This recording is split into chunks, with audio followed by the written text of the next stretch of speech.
We start with the triple dresser, loaded on the right side of the box with the drawers into the load.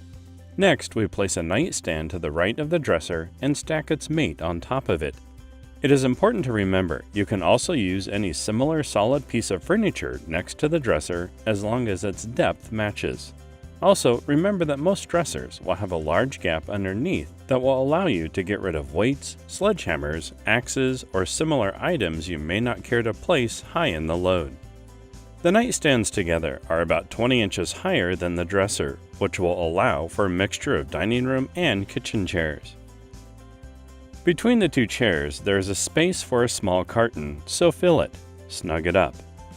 Next, 4 chairs are married into each other, 2 with the legs to the wall, and 2 more with legs loaded into each other in the center.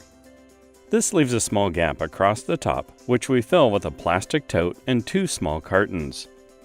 Each chair has a small carton loaded into its legs, and all surfaces are covered. The second tier we will load will start with 2 leather love seats. This particular shipment has 7 large pieces of leather furniture, so we need to start getting them out of the way. Each love seat is loaded on end, feet to the walls, and backs to the load. There is a small gap between the backs, and bed rails are wrapped into bundles and stood on end to fill that gap. Next, we place a highboy dresser between the 2 love seats with the drawers facing into the load. Notice the gap underneath. A TV is then placed on top of the dresser. This allows the slope of the horn to force anything loaded on top of it to lean forward into the load. A decorative bench is then loaded on its side, feet facing the rear of the truck. Then 2 footstools are loaded on end inside the legs. A third footstool is loaded on end on top of the love seat on the left. 2 large totes are stacked between the footstools and table legs in a wrapped bundle, which are loaded into the gap between the bench legs and the totes. Next, a queen footboard combined with 2 folding chairs fill out the top. Tier number 2 is done. We're still flush at this point. No cartons were loaded in this tier. Tier number 3 starts with a china cabinet front-facing into the load and stacked as it normally would be.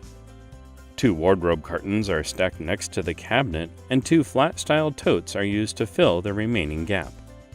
It is important to remember that anything of the proper width should have been used to fill in next to the cabinet. Files work as well as yard tools in place of the totes, as long as the yard tools are wrapped. Next, we place 4 small or 1.5 cartons on top of the cabinet. Small original cartons are used to fill the gaps left above the totes and wardrobes, and small bed parts fill out the top of the 1.5 carton above the cabinet. Finally, 2 mirror cartons are stacked on top of each other to the rear of the cabinet to bring it even with the wardrobes. Canopy bed parts fill the gap between the mirror and cartons and the wardrobes. This will snug up the load. You might consider tying off this tier if the original loader will not be present at delivery. As we end it, our tier is flush all the way across. 8 cartons were loaded in this tier.